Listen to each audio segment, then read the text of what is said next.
So the thing is, with stress is that it's a bit of an enigma in that a short burst of stress or intermittent stress, so to speak, can actually be energizing and performance enhancing, and it's something that we experienced quite extensively in our ancestral past. But what's happened now is we confronted with a situation where the stress is relentless, especially in these times. And it's this compounded effect, as you mentioned, between the fourth industrial revolution, all the exponential change and rapid change, on top of the COVID-19 pandemic. Now, the thing is about the chronic stress is it's vastly different to this short adaptive stress that was so potential enhancing in us. Now, chronic stress fundamentally creates a rise in a variety of different stress hormones, and those stress hormones can have a very destructive effect. They can negatively impact our immune system. They can negatively impact our cognition and emotional well-being and physical state. There's so many elements that can be negatively impacted by these stress hormones in a protracted state.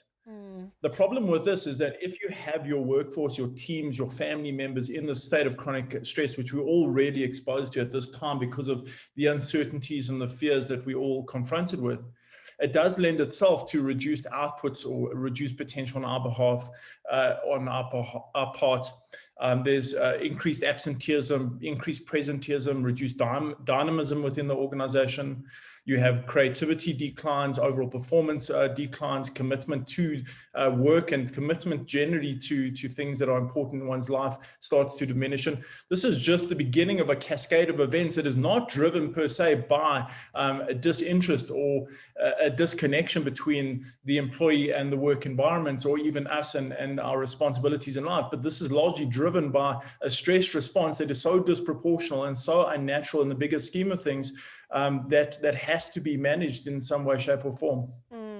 Now, Richard, you then obviously speak about the role of leaders in business and perhaps how they can help to drive and navigate this change that obviously everyone is experiencing during these unprecedented times. You speak about constructs and narratives as well. How do we actually make the time to foster some of those skills as we're literally learning on the go?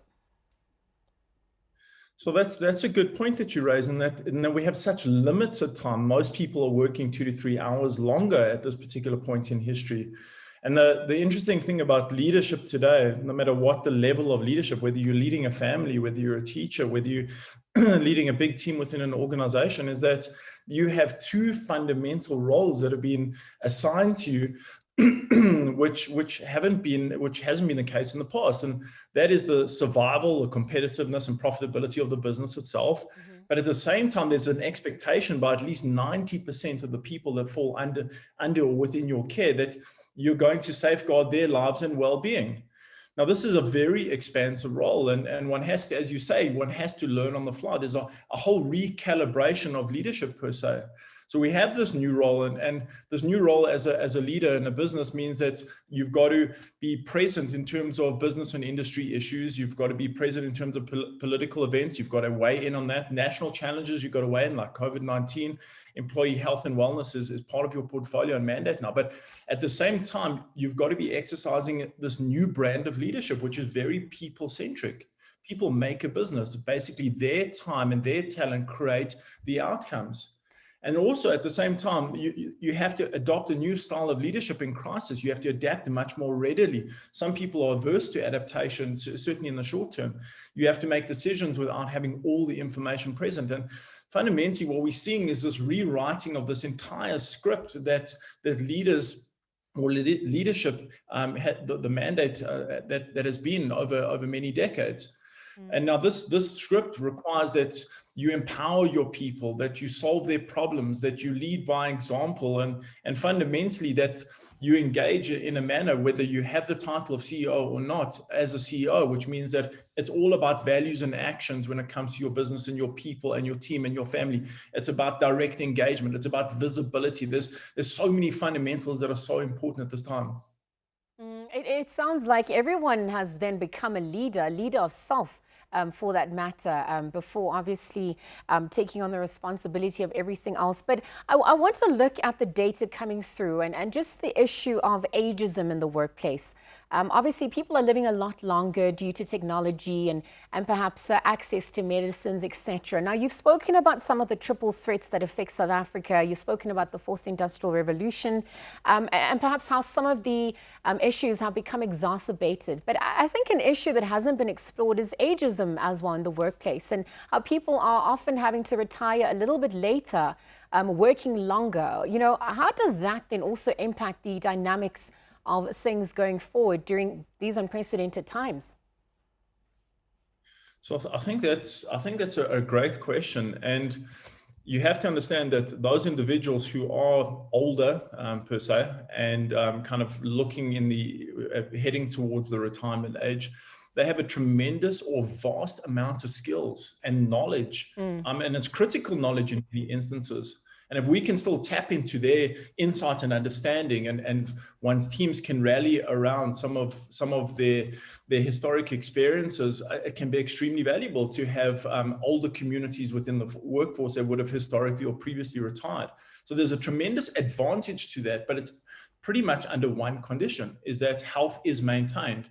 Now, we've got all these advantages that have been given to us. You know, the fourth industrial revolution has created certain issues, but at the same time, there's been massive advancements in technology and medical understanding and insights. And we have this potential to be much clearer, much more focused, much healthier, cognitively, mentally, and emotionally at older ages. And I don't see it as a problem. I see it as a potential advantage if health is maintained. Richard, I just want to conclude the conversation then by perhaps looking at some of the more positive, tools available for those. Obviously, as they pick up the book, they can get more information. But what tools are then readily available for people to navigate these new normals that you obviously advocate for? So I think what it is in terms of leadership now is, how does one create a happy, engaged, and inspired workforce? And fundamentally, the tools center around reducing their stress. And within the book, it's contained, or it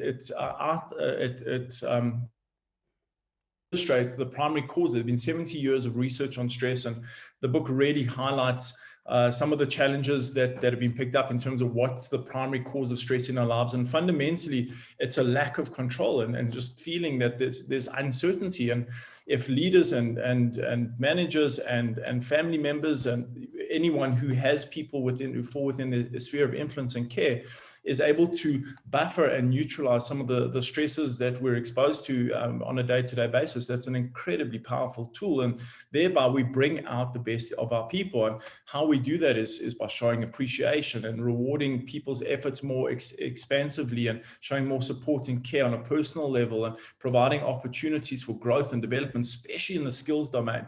But the book is really about the action steps, what you need to do in difficult times, under difficult circumstances. What is the new mandate for leadership, and how do we go about protecting the people that are so valuable to us?